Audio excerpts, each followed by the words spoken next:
first thing is to prepare limited notes. I see a lot of people come up to presentations, we'll have a clipboard up here.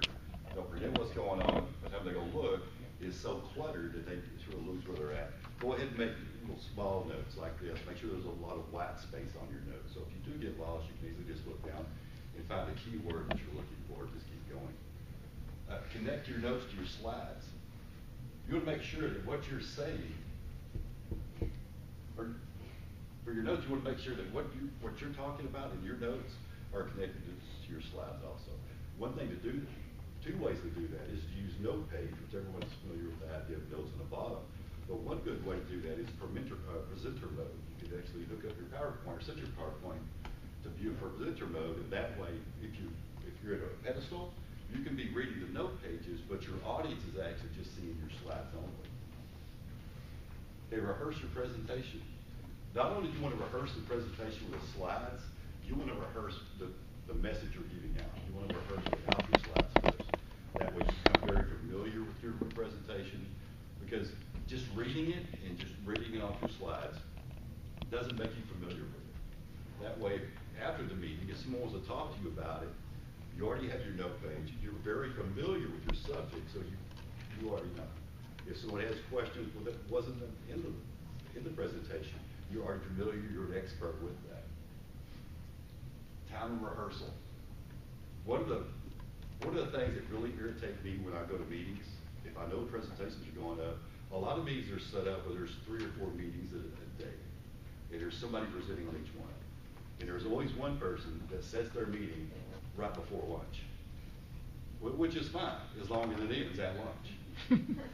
One of the things you want to make sure you do is to make sure you stay on time, and the best way to do that is to make sure that you finish 5 or 10 minutes earlier than what you thought you were going to do. That makes everyone happy. They leave the presentation, they're happy with you, which makes sure they're happy with what you were presenting. Okay, then you start to rehearse with your slides. Link what they'll see with what you'll say. You want to make sure that if you're talking on a slide, what they're looking at is what you're speaking about. And one of the ways we do that is to anticipate visual distractions. If I'm giving a presentation and I'm talking about, just an example, I'm talking about tires, but I have a car up there that's a muscle car or something. One of the things I don't want them to do is get ahead of me and just start looking at the car, and I'm talking about the tires, I'm ready to go to the next slide. They're just occupy their time with what's going on. One of the ways you can do that, if I'm giving a presentation and I want everyone to stop focusing on this now and focus on what I'm to do, it's just one quick trick is hit B on the presenter mode. It stops. That way I can walk around and I can talk, and everyone's focusing on me now and not the presentation. Then you can walk back and you can go right into the presentation again. Practice in the room. Make sure that when you do practice, you practice in the room you're going to give the presentation in. You make yourself familiar with the equipment. You want to make sure that if you're using a laptop, that you know how to turn the laptop on, that you're familiar with the connections. Just today when we came in, we're going to set up and just go just a little bit. One of the things we didn't know is that has the lock key on it. You have to put a code in to make that work. So luckily there's a help button on here. We can hit help and somebody runs down here real quick and turns it back on for you. There's nothing worse than when you go to present, is when you're getting ready to present and you can't get power, everyone's waiting for you, then you've lost your credibility. You can't even turn a computer on, you can't get the sound to work, and the thing's flashing. And speaking of credibility, I'm going to leave you with one story. About 5 years ago, this goes back to making sure you're very familiar with your equipment. About 5 years ago, I was at a senior management meeting, and it was an all-day presentation. Everyone had presentations. They were sending them off. One guy's going to put it on his laptop, and he's going to sit there and drive for everybody. When the VP of HR was speaking, at the end of his presentation, he stops and he said, "Any questions?" Well, questions were definitely going back and forth. So what that did was let the screen just go to, not go to blank, it went to screensaver. And the guy who owned the laptop, his screensaver, has anyone ever seen that old World War II poster, the soldier holding a cup of coffee saying, "Have a nice cup of Joe"? Well, this one said, as soon as he said any questions, the screensaver popped up and said, well, how about a nice shut cup? Shut the F up. And so that was 5 years ago. I cannot remember what that presentation was, but I remember that screensaver. So when you leave your audience, make sure you leave them with a very good impression. Deck presentations versus online presentations. I've never called it a deck presentation. I have to look it up.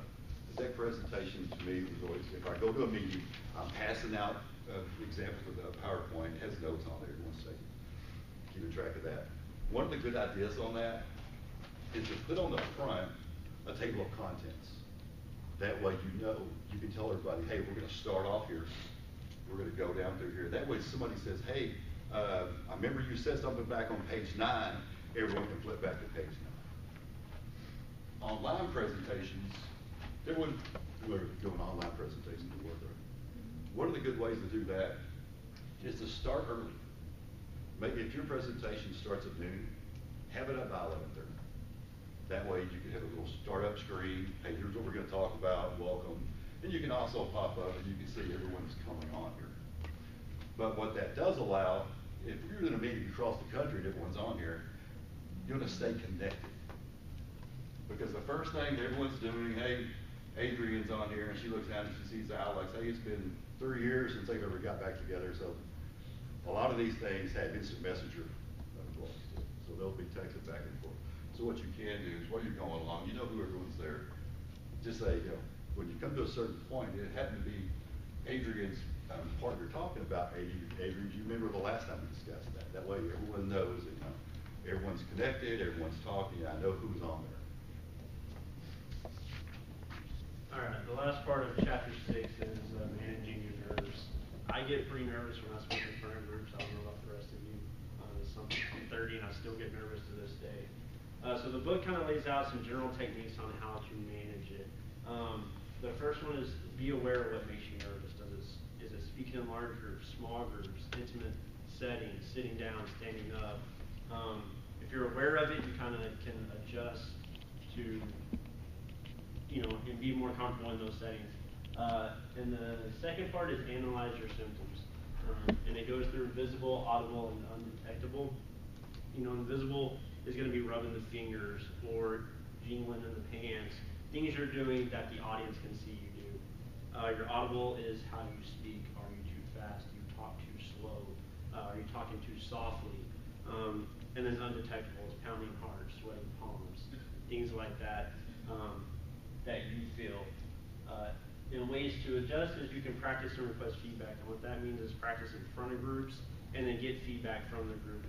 And the way you do that is you kind of explain to them what you're trying to convey, the message you're trying to give, and get positive feedback from them. And you can take that, work on it, practice some more, and hopefully that kind of can calm you down while you're speaking.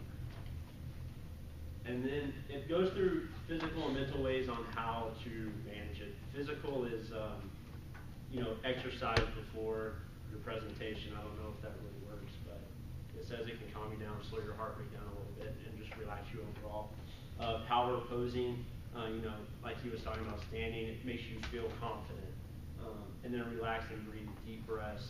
It says to relax your entire body from your head to your toes. And on your breathing, you can deep breaths in and out or timed breathing. And then the mental part of it is being positive. Thinking positively can offset your nervous symptoms.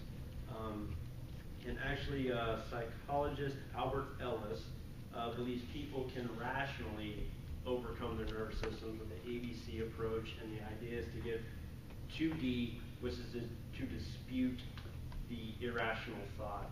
And it starts by you want to know what the activating event is, which sparks an irrational belief system, and that causes a consequence, and then that can transcend by disputing the way you're thinking about how nervous you are.